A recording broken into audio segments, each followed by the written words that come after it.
Hello दोस्तों, कैसे हो आप सब। मैं उम्मीद करता हूं आप सब अच्छे होंगे। लेकिन आप सबके मन के अंदर आज की डेट में या हर किसी क्रिप्टो यूजर्स के मन के अंदर आज की डेट में सिर्फ एक ही सवाल है जिसका वो जवाब ढूंढ रहे हैं कि यहाँ पे जो मैं अपने क्रिप्टो करेंसी होल्ड करके बैठा हुआ हूँ, जो मेरा पोर्टफोलियो मुझे दिन रात नीचे गिरता हुआ दिख रहा है, क्या वो कभी रिकवर करेगा। और इसी का जवाब मैं आज आपको देने की कोशिश करूंगा, क्योंकि जब मैं इस सवाल का जवाब ढूंढ रहा था ना, तो मुझे कहीं इधर उधर जाने की ज़रूरत नहीं थी। मुझे सिर्फ अपने पिछले 10 साल को देखने की ज़रूरत थी और यहाँ पर ऐसे बुरे टाइम के अंदर हमारे साथ क्या हुआ है उसको समझने की कोशिश करनी थी। और जो आपके चहेते कॉइन्स खासकर आप लेके बैठे हुए हो, बहुत सारे बड़े बड़े कॉइन्स हैं। इथेरियम की हालत खस्ता है, सोलाना की हालत खस्ता है, आर्बिट्रम कई लोग लेके बैठे हुए हैं, गाला लेके बैठे हुए हैं, नियर लेके बैठे हुए हैं। तो यहाँ पर उनका जो चार्ट है ना, वो खुद ही इन सारी बातों का जवाब देता है कि उन कॉइन्स के साथ में पहले क्या हुआ था। तो उसको मैं आपको यहाँ दिखाने की थोड़ी सी कोशिश करूँगा और आप ये कह लीजिए कि मैं आपका दुख थोड़ा कम कर सकता हूं और यहाँ पे एक उम्मीद ज़रूर दे सकता हूं कि या जो आप क्रिप्टो करेंसी मार्केट के अंदर जो आपने क्रिप्टो करेंसी कॉइन्स होल्ड करके बैठे हुए हो, उनके अंदर आपको यहाँ क्यों टिके रहना चाहिए। और थोड़ी सी समझदारी दिखा के चीज़ों को यहाँ पर अगर देखोगे तो यहाँ पर ऐसा लगेगा कि यार मार्केट के अंदर तो अभी बहुत कुछ होना है, लेकिन हमें दिखता क्या है, ETF वाले सेलिंग कर रहे हैं। रश जो है यूएस से लगातार टैरिफ जो है लगा रहा है, ग्लोबल अनसर्टेनिटी हुई पड़ी है। लेकिन उसके अंदर हमारा जो मेन मोटिव है, जिन कॉइन्स को हमने होल्ड करके रखा हुआ है, उनको भूल जाते हैं कि उनका पर्पस क्या था और पहले उन्होंने कैसे परफॉर्म किया है। मैं यहाँ पे पिछले कई सालों का भी बताऊंगा और यहाँ पे पिछले 1-2 सालों के अंदर जब मार्केट लुटी पिटी बैठी थी और आज हम उसी स्टेज पे दोबारा आ गए, वहाँ से क्या हुआ था समझाने की कोशिश करूँगा और यहाँ पे मार्केट के अंदर क्या चल रहा है उसको बताने की कोशिश करूँगा। मुझे पता है मन नहीं लग रहा है, बेचैन है, हर वक्त परेशानी ज़्यादातर लोगों के अंदर यहाँ फील हो रही होगी। हम भी उसमें से, ऐसा नहीं है आपसे अलग है, हम भी परेशान होते हैं क्योंकि यहाँ पर वो जो उम्मीद है 2025 से कुछ ऐसी होती यहाँ देखने को मिल नहीं रही है। लेकिन हमें यहाँ पे एक बात समझनी है, अगर घबराने से कुछ होता और अगर क्रिप्टो करेंसी मार्केट के अंदर कमज़ोर दिल वालों के लिए यहाँ कुछ होता तो शायद हर कोई यहाँ से पैसा बना चुका होता। पिछले 10 साल के अंदर ऐसे बहुत सारे एग्जाम्पल हैं जिन्होंने यहाँ से पैसा बनाया है, लेकिन उनसे 10, 50 या 100 गुना ज़्यादा एग्जाम्पल हैं जिन्होंने पिछले 10 साल के अंदर क्रिप्टो करेंसी के अंदर टिके भी रहे, लेकिन मार्केट के अंदर वो पैसा बना नहीं पाए। वो क्यों नहीं बना पाए, थोड़ा उसको समझने की यहाँ कोशिश कीजिएगा। लेकिन सिचुएशन कैसी भी हो, कल 1-2 भाई के कमेंट थे, ज़्यादातर आजकल लोग नेगेटिव बात ही कर रहे हैं, नेगेटिव कमेंट कर रहे हैं, लेकिन एक कमेंट भी हमारा दिन बना देता है और वो क्या था कि चलो सर आप तो हमारा साथ दे रहे हो इस बुरे हालात के अंदर, आप तो हमारे साथ में या खड़े हो या जो भी है, कैसे भी हालात हो, हमारा भी मेंटल पेन है, लेकिन फिर भी आप हमारे लिए वीडियोस बना रहे हो, अप टू डेट रखने की कोशिश कर रहे हो, उसके लिए थैंक यू।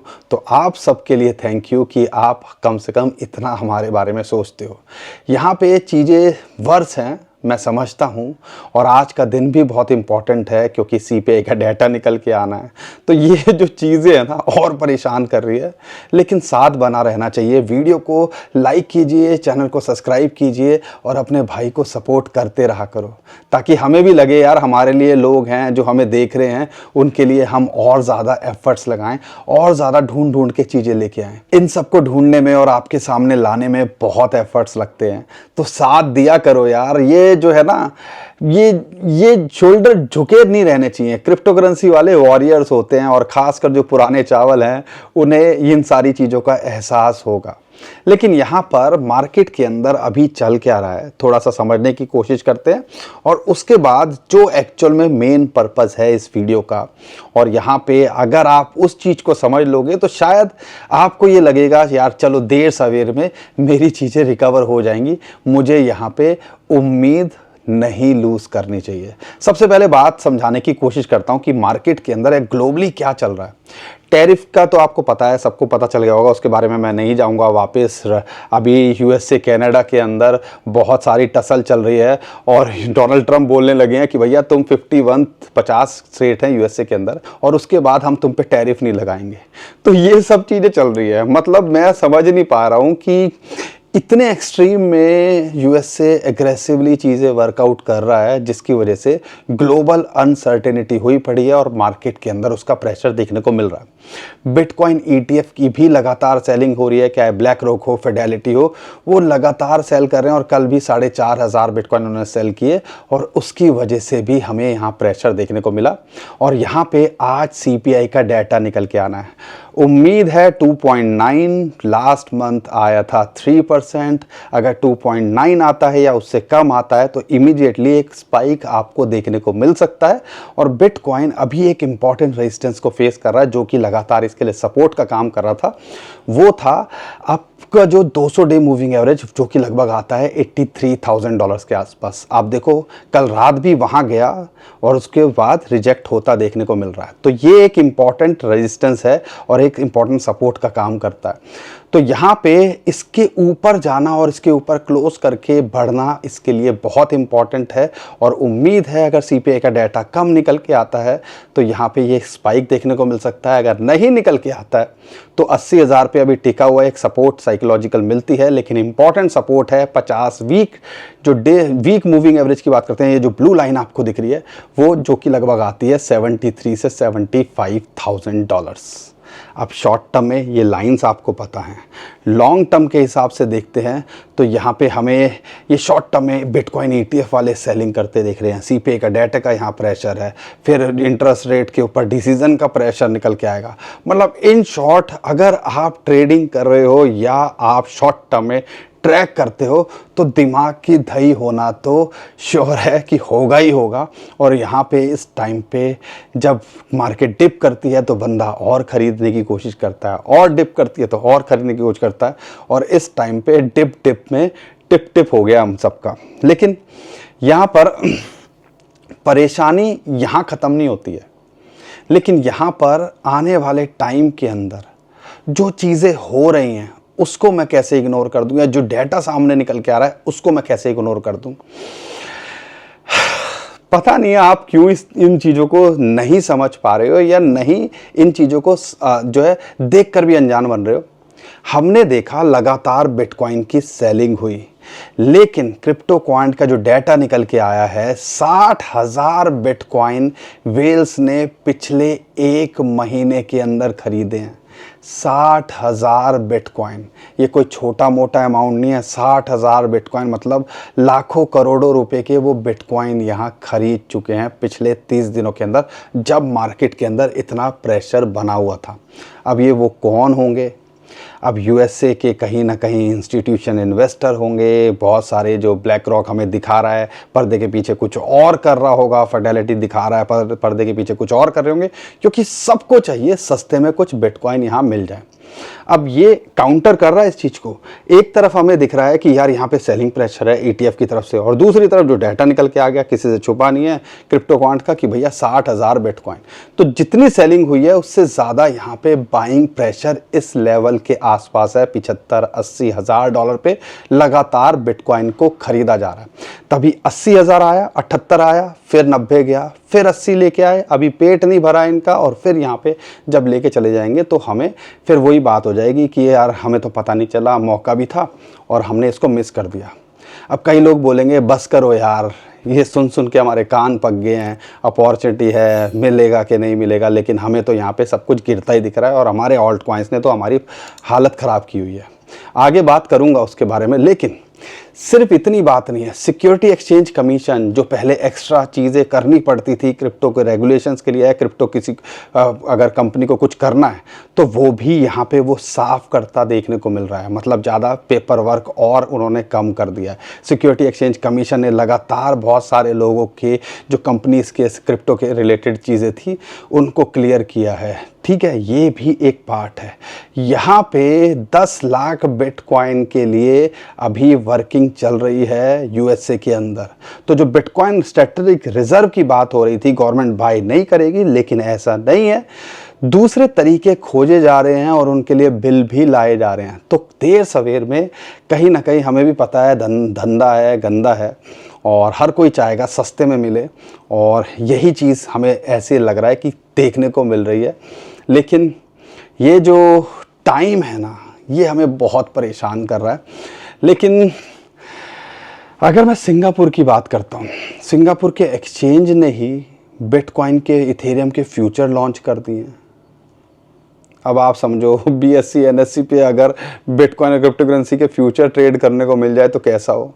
तो ये लेवल पे चीज़ें जा चुकी हैं, और यहाँ पे सिर्फ ये नहीं है, और आपको समझना पड़ेगा जो लगातार न्यूज़ और इन्फॉर्मेशन निकल के आ रही है। मैं थोड़ा सा आज न्यूज़ के बारे में बात करना चाहता हूँ, और क्यों करना चाहता हूँ उसको आप समझिएगा। सिंगापुर के अलावा स्पेनिश बैंक है BBVA, उसने भी अप्रूवल सिक्योर कर लिया, अप्रूवल कि वो बिटकॉइन और इथेरियम की ट्रेडिंग चालू कर सकता है। मतलब बैंक के थ्रू भी आप खरीदारी कर सकते हो।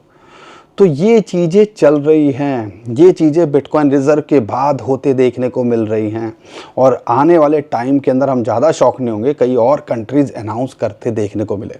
तो ये जो अभी हमें जो दुख के या धुंधियाले बादल दिख रहे हैं ना, कुछ ये छटते दिखेंगे, सिर्फ यहाँ पे टाइम देना है। वो क्यों देना है उसको मैं समझाने की यहाँ कोशिश करता हूँ। अगर आप USDC मिंट हो रहे हैं, USDT तो आजकल मिंट नहीं हो रहे हैं, उसके बदले जगह ले लिया USDC ने। 10 बिलियन जो है USDC मिंट हुए, लेकिन लगातार ये इतने बड़े अमाउंट में नहीं करते हैं। यहाँ पे क्या हो रहा है, 1-1 बिलियन की अनाउंसमेंट नहीं आती है जिससे जो है एकदम से स्पाइक होती है, लेकिन 200, 250, 50 ऐसे ऐसे करके पिछले 3 महीनों के अंदर इन्होंने 10-12 बिलियन के USDC इशू किए हैं। और वो क्यों किए होंगे, कहीं ना कहीं उससे बिटकॉइन और क्रिप्टो करेंसी खरीदी जा रही होगी। इतना भी नहीं हो रहा है, तो यहाँ पे अब मैं बात करता हूँ ये बादल जो कैसे छटेंगे उसको मैं थोड़ा समझाने की कोशिश करता हूँ। और बहुत कॉमन कॉइन्स हैं जो आप सब लेके बैठे हुए, और जो हिस्ट्री के अंदर वो सब कुछ रिफ्लेक्ट करता है कि यहाँ पर पहले क्या हुआ है। सिर्फ एक कंडीशन है, सिर्फ यहाँ आपको टाइम देना है अगर आप कॉइन लेके बैठे हो, और दूसरा है रिस्क उतना लोगे जितना झेल सकते हो। तो यहाँ पे वैसे ही टेंशन नहीं होगी। पोर्टफोलियो का 5 से 10 15% 20% से ज़्यादा एक्सपोजर नहीं होगा तो टेंशन नहीं होगी। आज की डेट में सबसे ज़्यादा परेशान वो है जो सब कुछ यहाँ लगा के बैठा हुआ है, और इसी से उम्मीद थी कि यार हमारा शायद कुछ भला हो जाए। लेकिन यहाँ पर मुझे कुछ कॉमन कॉइन्स हैं जिनके बारे में मैं चार्ट्स क्या क्या कहते हैं और पहले क्या क्या हुआ है, उससे एक फेयर आइडिया लग जाता है कि यार क्या मुझे यहाँ टेंशन लेनी चाहिए या सिर्फ मुझे यहाँ पे रिलैक्स करके बैठना है और टाइम बिताना है। कम से कम ये 2025 हमें यहाँ बिताने की कोशिश करनी है। चलो एक सबसे पहले ले लेते हैं सोलाना। हर किसी के पास होता ही है।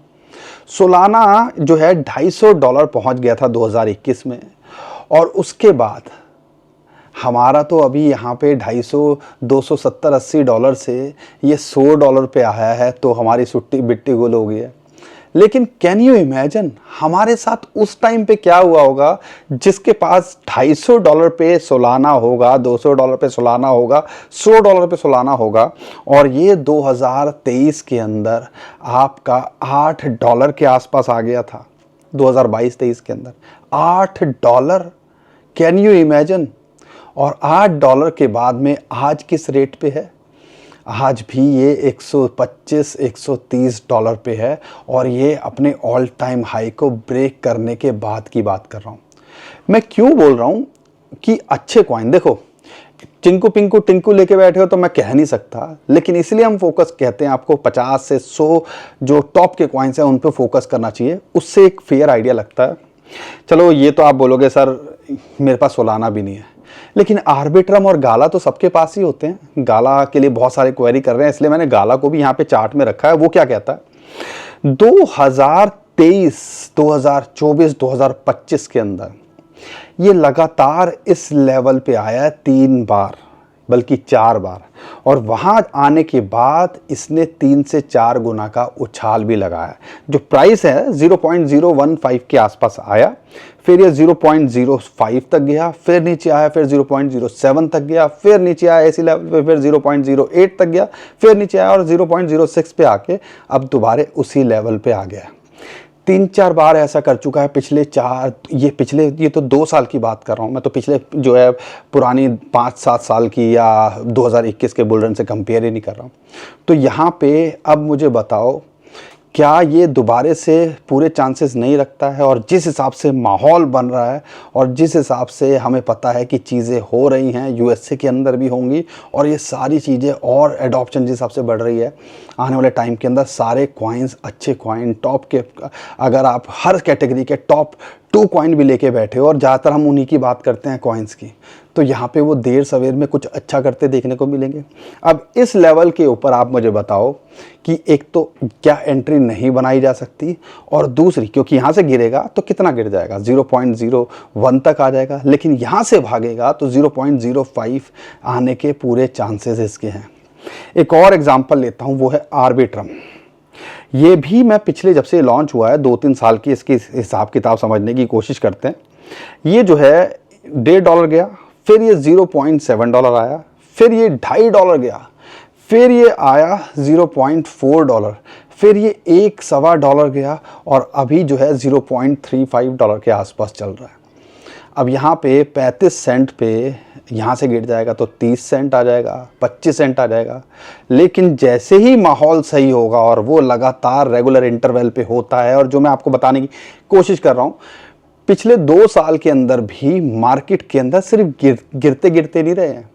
तो अगर आपका एंट्री पॉइंट थोड़ा ऊपर भी है, या डिप कर करके परेशान हो, या एवरेज करने से क्या फ़ायदा होता है कि जो आपके एवरेज रेट है वहाँ तक तो देर सवेर में ये रिकवरी दिखा ही देंगे।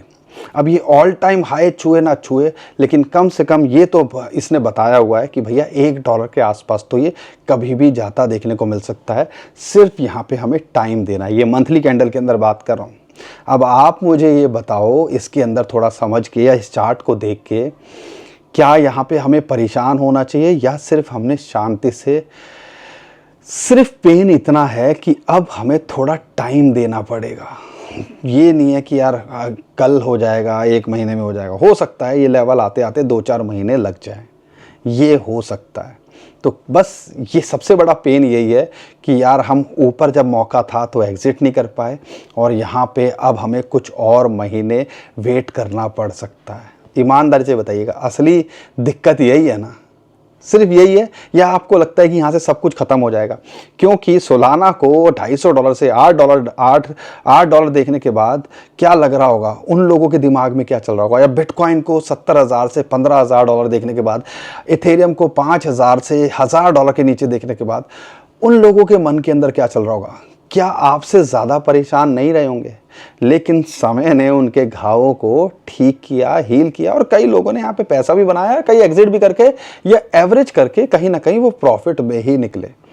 एक और एग्जांपल ले लेता हूँ चलो आपके लिए, नियर प्रोटोकॉल की बात करते हैं। ये जो है $1 से $20 गया, फिर ये $1 पे आया, फिर ये $8 पे गया, और अभी ये $2-2.5 के आसपास है। तो यहाँ पे अगर गुंजाइश होगी $1 पे भी आ जाए, तो क्या लगता है आपको कुछ टाइम के बाद में, अगर टॉप कॉइन्स में बात कर रहा हूँ, हर कैटेगरी का, एआई का लिखते हो तो नियर की बात होती है, रेंडर की बात होती है, बिग डाटा के अंदर अगर हम बात करते हैं, गेमिंग के अंदर गाला की बात होती है, अगर मैं बात करता हूँ लेयर 2 के अंदर तो आर्बिट्रम की बात होती है, टॉप ब्लॉकचेन की बात होती है, सोलाना की बात होती है, इथेरियम की बात होती है, सुई की बात होती है, RW की बात होती है, ओंडो की बात होती है। ओंडो $0.5 से $2.5 गया, और इस टाइम पे $0.8 है। तो क्या लगता है जब माहौल दोबारा ठीक होगा, और हर बार लगता है अब कभी क्रिप्टो करेंसी रिकवर नहीं करेगी, तो यहाँ पे क्या वो अपॉर्चुनिटी है कि नहीं है? ये मैं आज थोड़ा आपको डिफरेंट तरीके से समझाने की कोशिश कर रहा हूँ, क्योंकि ये जो वक्त है ना, इस टाइम पे अच्छे अच्छे टूट जाते हैं, और अच्छे अच्छे जो लोग हैं उनका दिमाग काम करना बंद कर देता है, और यहाँ पे सिर्फ एक ही चीज़ करनी है, फोकस, या आप अगर लॉन्ग टर्म के हिसाब से देख रहे हो, शॉर्ट टर्म में फ़ोन को रखो साइड में, और लॉन्ग टर्म के हिसाब से देख रहे हो तो यहाँ पर वेट करो अपने दोबारे नंबर आने का। बाकी दोस्तों आज के लिए इतना ही था। उम्मीद करता हूँ कुछ चीज़ें समझ में आई होंगी, कुछ बादल छटे होंगे। अगर नहीं छटे हैं, डटे हुए हो तो हैट्स ऑफ टू यू, और छट गए हैं तो सिर्फ यहाँ टाइम देने की कोशिश करनी है और हमारा साथ देने की कोशिश करनी है। कम से कम 2025 तो यहाँ बिताने की कोशिश करनी है, क्योंकि जितनी डैमेज हो सकती थी वो हो चुकी। और बिटकॉइन के अंदर भी अगर मैक्सिमम देखते हो तो ऐसा लगता है कि यहाँ पे 73 से लेके 75,000 एक इम्पॉर्टेंट पेन प्राइस हो सकता है। अगर वहाँ आ जाए और यहाँ पे दूसरे ऑल्ट कॉइन थोड़ा गिरते दिखे तो वो एक अपॉर्चुनिटी रहेगी, अगर आप थोड़ा टाइम दे सको। यहाँ पे हो सकता है 1-2 महीने के अंदर आपको चीज़ें अच्छी ना होते दिखें, लेकिन कुछ टाइम या 2025 के अंदर, अभी 9 महीने बाकी है, उसके अंदर आपका कुछ ना कुछ अच्छा होगा ही होगा, ऐसी हमें उम्मीद है। बाकी दोस्तों हम अपना एक्सपीरियंस शेयर कर रहे हैं। पुराने चावल जो यहाँ पर हैं, कमेंट करो आपके साथ ऐसे हालात हुए कि नहीं हुए हैं पहले भी, और आपने क्या किया है।